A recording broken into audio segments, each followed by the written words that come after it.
गदा होई पड़ी रही बाली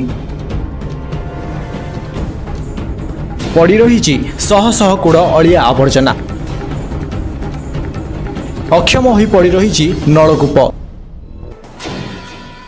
अकामी होई पड़ी फैन एवं स्ट्रीट लाइट। आपण माने देखुतुबा एई विजुअल सबु कोनोसी आड्डा स्थलीर नुहे बरं एहा हेउची भद्रक जिलार नुआ बस स्टैंडर दृश्य। 2005 मसीह मुख्यमंत्री नवीन पट्टनायक द्वारा उद्घाटन होइथिबा एही बस स्टैंड एबे असामाजिक लोकंकर आड्डा स्थली पालटिछि। दीर्घ 17 वर्ष हेबो एही बस स्टैंड निर्माण होइतिले मध्य आज जाए एहा कार्यक्षम होई पारु नाही। वर्तमान बंद छकटारे थिबा अस्थायी पुराना बस स्टैंड रे बस रहाणी हेउथवा बेले यात्री माने दुईटी बस स्टैंड को नेकी द्वंद्वरे पड़ी रहिसंती। नूतन बस स्टैंड रे संध्या हेले असामाजिक व्यक्तिंकर भिड़ एवं निर्माण होइथिबा कोठरी गुड़िकरे बुला जंतु रहुथिबा देखिबाकू मिलिछि।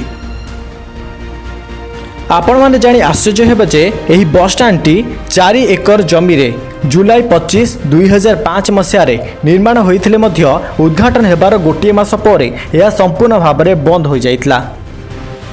जनवरी 26, 2010 मसीह स्थानीय प्रशासन एही बस स्टैंड टी को पुनर्बार खोलिबाकू अनुमति देबा पर मध्य यह कौनसी काम रे आसी नतला। बस स्टैंड निकट रे केउठी बेआईन बाली गदा होइछि तो आउ केउठी भंगारुजा गाड़ी पार्किंग होइछि। नूतन बस स्टैंड रे यात्री मानक पई निर्मित होइथिबा शौचालय आगरे नर्दमा पानी जमी रहिथिबा बेले पानीय जलर स्टैंड पोस्ट मध्य भांगी गलानी। जो भाई भाव में आप देखिपे बर्तमान एठारे असाधारण लोकंकर आड्डा जमुची आ तले आप देखिए मो कैमरा पर्सन मो सहयोगी देखिए आपण मानू के भाव में अवस्था ही पड़ी पोस्ट आड़ को देखा लाइट कि भाव में एपर्यंत कार्यक्षम होनी गोटे भी लाइट जलू ना बर्तमान ये जगह तो देखिपे बर्तमान के भाव में अव्यवस्थित अवस्था नुआ बस स्टैंड के भाव में सेठारे बेआईन भाव में बाली पड़ी रही जहाँकि एपर्यंत कहारी गवर्नमेंट प्रॉपर्टी नुहे बोली सरकारी प्रॉपर्टी नुहे बोली जहां हमको जाना पड़ी। एही बस स्टैंड टी बंद होइतिबा बेले पाखरे रहितिबा छोट छोट दुकानी मानकर मध्य रोजगार एकमात्र ठप होई पड़िछि।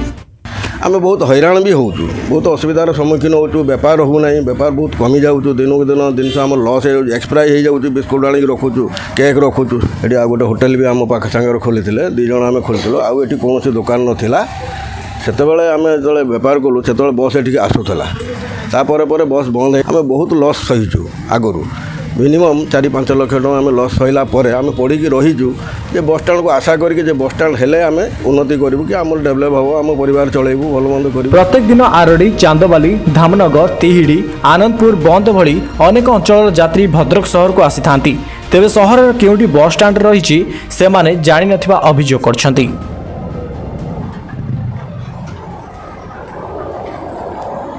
2005 मसीह श्रीजुक्त नवीन पट्टनायक द्वारा लोकार्पित होइथिला भद्रक नुआ बस स्टैंड किंतु ना यह एपर्यंत संपूर्ण रूप से कार्यक्षम हो पारिला ना सर्वसाधारण काम आसी पारला। तेबे देखिबा बाकी रहिला केबे जिला प्रशासन दृष्टिगोचर हेउची एठिकार अव्यवस्था संपूर्ण रूप से यह केबे कार्यक्षम हेउची ताहा केवल देखिबा बाकी रहिला। भद्रक कैमरा पर्सन मनोज सह पूर्णदा त्रिपाठी जर्नलिज्म डिपार्टमेंट।